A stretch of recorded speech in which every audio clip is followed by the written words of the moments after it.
Section 3. How the Birds Got Their Feathers, Iroquois Myth. That evening, as the family sat beside the hearth, Phyllis thought of the brave little chickadees out in the fir trees. "I wonder if they're really warm enough," she said. "Do feathers make a warm dress, Mother? Why do birds have feathers instead of fur?" "I have heard the story that the Indians tell of how the birds got their feathers," said Mother. "Bring your chairs closer, and I will tell the story to you." So the children drew their chairs up to the firelight and listened to this little Indian story.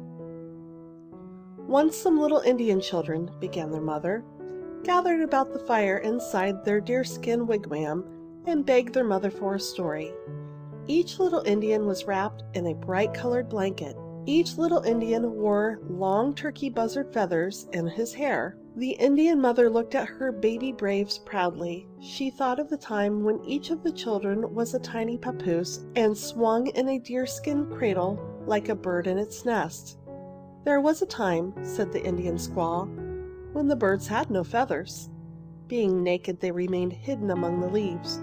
Being ashamed, they were silent, and no bird note sweetened the stillness of the forest. At last, with faint chirpings, the mother birds prayed to the Great Spirit for blankets in which to wrap their little ones. Then the Great Spirit, seeing their sorry plight, sent a messenger to the birds, who told them that even now coverings were ready for every bird. The messenger said that hereafter each family of birds should dress in uniform, so that the forest people, seeing a bird, might know at once by its dress to what bird family it belonged. But alas! The messenger also said that the uniforms were a great way off. He himself could not bring them to the forest. The birds must choose one who is strong of wing and able to endure great hardships, to go back with him and bring the uniforms home. The poor featherless birds looked about for one who was brave and fearless and untiring. A council was held to induce some bird to go on this long journey, but one and all pleaded some excuse. Some must remain to care for the babies still in the nest. Some were too old to undertake the journey. Some were too young to find the way. Some had been ill and were still too weak to travel. Indeed, the birds seemed to be in as sad a plight as before. At last there stepped forth a bird who, tell the truth, was not a general favorite among his fellows. His name was Turkey Buzzard.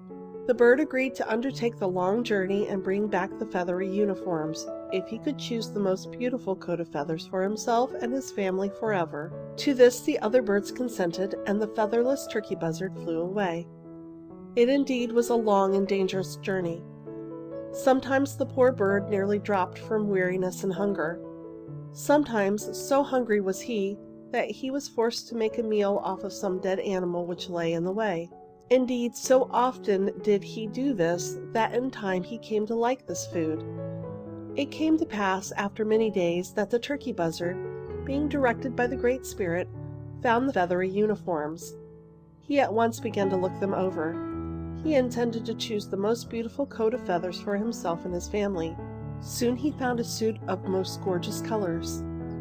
He tried it on and looked at his own reflection in the water. The dress was very beautiful. Well pleased with himself and his dress, the turkey buzzard gathered up the remaining uniforms and started for home. But alas! The new dress, although so beautiful, did not fit comfortably. The poor bird found that he could not fly well in his new dress. He tried another, and still another bright-colored dress, but in none of them was he comfortable. At length, quite discouraged, he slipped into a quiet dark uniform. Although this suit was the least beautiful, it fitted comfortably and gracefully. In it the turkey buzzard flew away home, and in such uniform have his family ever since been content to dress.